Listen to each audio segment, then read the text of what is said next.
Nagsimula sa isa, naubos ang 5, hanggang umabot ng 15. Pagdating ng 20, hindi na makatayo.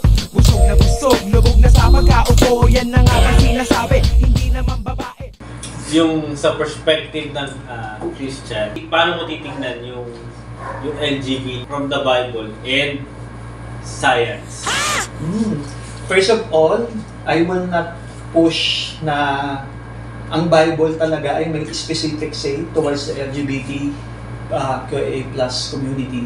Because first, napakabago ng konseptong yon. It's a very modern concept ang SOGI. And I doubt na yung mga Bible authors natin ay alam ang mga ganyang bagay. Kasi yung mundong kinagalawan nila, very ancient, very patriarchal.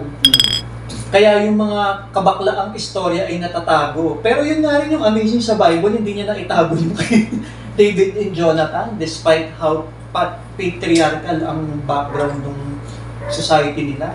Kasi they're governed by the Levitical laws, na napaka-patriarchal yun, na ang lalaki, pag-aari niya ang babae. Ganun that's the Old Testament, that's the word of the Old Testament. So I will not claim na ang Bible ay somehow affirming, but what I will say is that it can be interpreted from a queer lens. The same way na tayo mga conservative, ini-interpret natin siya from a reformed perspective, from a Calvinist perspective. And actually, mga pang-evangelical nga lang gumagawa nun. Kasi mga mainland, which is kinda new. Kasi mga Katoliko, mga mainline Protestant, United Methodist Church, they don't put the Bible in the pedestal Kasi balance sila mag-theologize They use yung Wesleyan quadrilateral, if you're familiar of that, na sa kanila, ang nag-guide ng buhay nila as a church is the Bible, reason and science, tradition, and human experience. So, hindi pwedeng isa doon mawala. I-shot mo! So, I think sa kanila, kung yung human experience nag-go against the Bible, parang they will try to wrestle with it kung paano nila gagawin compatible yun. And I think, tayo, again, we shouldn't use the Bible as a handbook for sexuality as well. But, we can interpret some parts of the Bible using our queer lens from the experience of queer people. And I think it's not really that of a stretch. Kasi evidence siya sa ibang passages sa Bible. Example nga yung David and Jonathan, di ba? I think di naman siguro, hindi heretical, or as they call it. Hindi siya misinterpretation, hindi siya taken out of context. Kasi there's a possibility na naging magjowa itong dalawang taong ito sa Bible. And mahirap nga kasi nga dahil patriarchal yung society, yung mga istorya ng mga queer, I think na-sanitize na or hindi fully na-filter na. Na-filter na, hindi na-include. Pero kasi, again, yung Bible is limited May mga iba pa tayong canon na hindi na isama sa canon, ibang books na hindi na isama sa canon. Hindi bumasa. Yun. So parang your question is parang paano ko ba ma-reconcile yung Bible at pagiging LGBTQIA+ in science? I think we can use the Wesleyan quadrilateral as a model na parang dapat may equal na bigat yung 4 na aspetong yun when we come up with theology, which is yung Bible, reason, science, and human experience. Tough naman So siguro that's say na kasi sige, katulad ng dinidiscuss ko kanina, di ba, the male and female created them it's not a binary or not just biological, but it can be a spectrum. I think tradition also affirms that. Hebrew tradition, yung mga rabbis natin, they acknowledge that the first human is androgynous. So Bible check, male and female, He created them. And yung readings natin na in context with the merism ng first, yung creation story, check tayo sa Bible. Pangalawa, tradition. May mga tradition ba na parang ina-affirm to? Yes, the Jewish rabbis. And it's also practical kasi, di ba, part ng practice nila is circumcision. May mga iba na nababotch yung circumcision na mamali. So, natatanggal yung genital. So, ano nang gagawin nila dun sa mga yun? Parang nag-iba na yung are. So, how are you going to with that, diba? So, gagawin na lang nila, they will claim na babae na to. Kasi wala na siyang ethics, wala na siyang male genital. So, kaya mas ganun sila kaluwag. Kasi in practice, na-experience nila yung nuances ng gender, ng biological sexuality eh. And si ano rin eh, nakalimutan ko yung isang theologian na sikat. Basta luma. Romel Camilo. Sino yan? Church father eh, siya. Ano ba yan? Kung kailan kailangan ko yung church history, pagiging geek ko na nawala. Okay. Basta, Nagawa mo na yung assignment mo eh. Galing. oy! Sayang, ni-research ko pa yun, no? Sinitation ko pa, kayo ko pa nakalimutan. Basta isang church father na, he also believes na androgynous nga yung interpretation sa Genesis. And, human experience, made-deny mo ba na talagang may mga attracted sa I love you pare, I love you. same sex? Wala. Hindi mo ma-invalidate yun. And yun nga yung case ng intersex. Paano kung may dalawang hari? So ano siya doon? Male, female? Pero may ganun talaga, May di ba? ganun talaga. Napanood ko sa porn yun eh. Oh, O parin po. grabe ka wild ah. Ako hindi. No. Hanggang game point na nga kasi hindi ko kaya. About curiosity, pwede pa sa akin. Pwede yung to arouse my spirit. Ayun, same. Parang out of curiosity. Parang yun. For research purposes. Tanga na lilinis din yung heart kayo. Hindi ba? Iba ka lang ng fetish. Tama oh. May masayang ibang usapan pa yan. Mga fetish natin. Ano yun? O di ba? Human experience, check na check yan. May invalidate mo ba yung baklang kilala mo? Yeah. Pero may mga ganun stories na magpakailanman eh, yung... Ang ganda na reference. Sorry ah. Okay. Di ba? Yung ganun, yung parang... Yung JMJS. Mas magpakailanman na Oo, ngayon. ayun. At saka wish ko lang. Wish ko lang. Dati yung mga wish lang yung pinapalabas ngayon. Ang ganda rin mo, sir. May pinanganak siyang babae din. Ako patanda. May isa pa siyang genital eh. Nabubuhay yung penis niya. Oo. So dalawa. Naging lalaki din. Pero dalawa yung sexual organ niya pa rin. Mas may dede rin siya. Wala. Nung bata. Nung bata may Kasi dede babae siya. siya nung ano eh. Nung bata. Mas dominant yung babaeng ano. Tapos nung lumalaki siya. Pero may dede pa rin niya. Kasi ako nga meron eh. Ako, may mga ganong case yung mga lalaki, kasi May dede. yung female hormone sa kanila Mas yung mas mataas. dominant. Oo. Kaya ang hirap din yung usapan niya ng biological sex eh.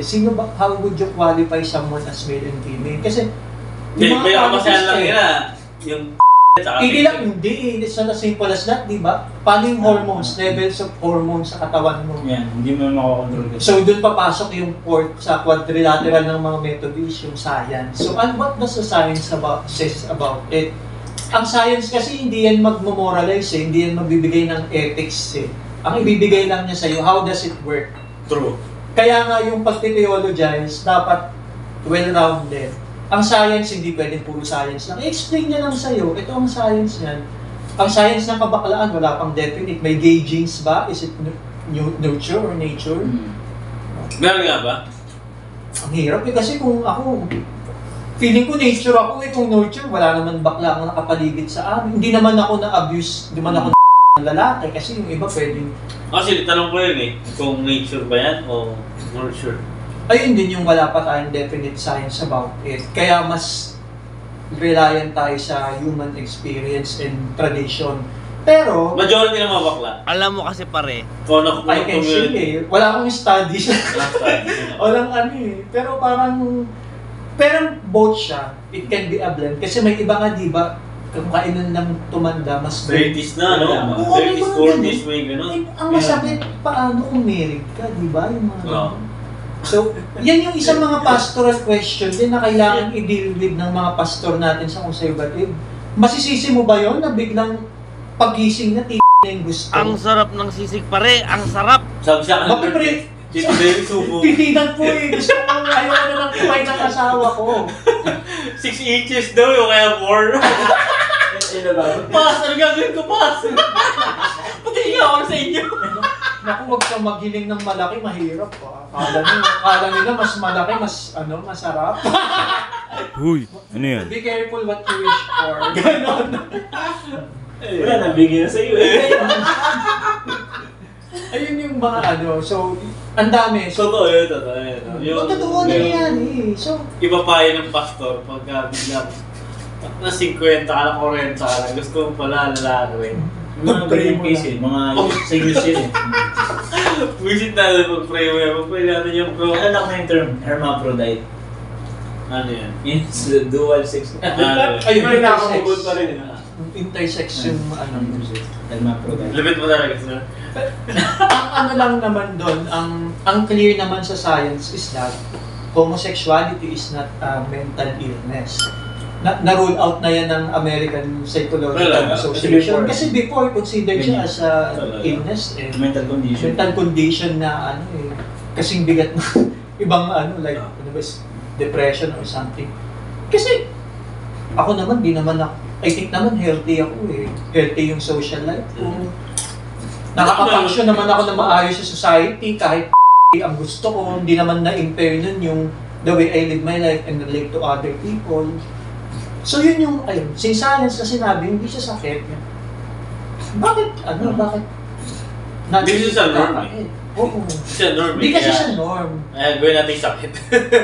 Gawin yung sakit. Oo. Pag strange, ginagawa nilang mental condition. Hindi parang, before kasi kayo no-connect siya sa ano eh, no? Sa pag-iisip. Kasi gusto mo yung mga mental issues. Pero normally kapag, kunyari ako, nag-depress ako, hindi mo ko nang hawak ng bullet ni Sen, di ba? Oo. Sen naman, kahit hindi mo depress, pero nahawak pa rin. Yun ang illness. Kasi may sa akin. Hindi pa ako lasing. Hindi naman kami na porket bakla, makakita lang ng ano. Yeah. Doon may mga... Uy, mga ganun. Kaya may mga strike din na traumatized, di ba? So, Bilout na boss. mga hinakaras. Well, na-expose na sila ngayon sa social media eh. Yung mga bading na nangaharas na lalaki. Mga chupet. Mga pachupet. Pachupet. Ayun. So parang ang hirap sagutin, I think yung sa compatibility, parang it's not more on making it compatible eh. But I think it's it's defining how you view the scripture or the nature of the scripture and how you should theologize as well. Kasi I think that's really an evangelical question. Kasi even Catholics, hindi sila ganyan mag-theologize na Bible lahat. Partly lang yun, but it doesn't make them disrespectful of that. Calvinist. O yung mga Calvinist, mga nasa Reformed tradition, dapat Reformed. nandyan sa life. Calvinist. Yun lang naman yung hardcore, kaya na-gulpi yung word na yun, evangelical.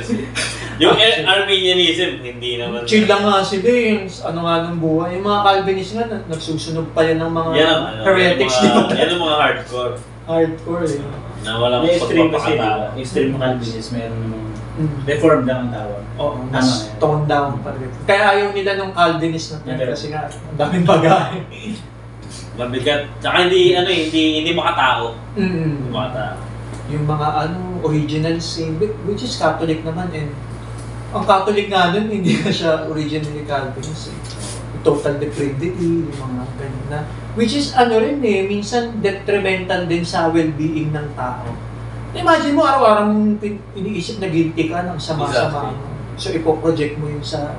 Kaya balance dapat. I think yun yung magandang model ng pag-theologize na. Well, yun naman talaga yung... Parang lahat ng umupo dito, karamihan, ending na lesson is balance eh. Balance din talaga eh. Hindi laging extreme.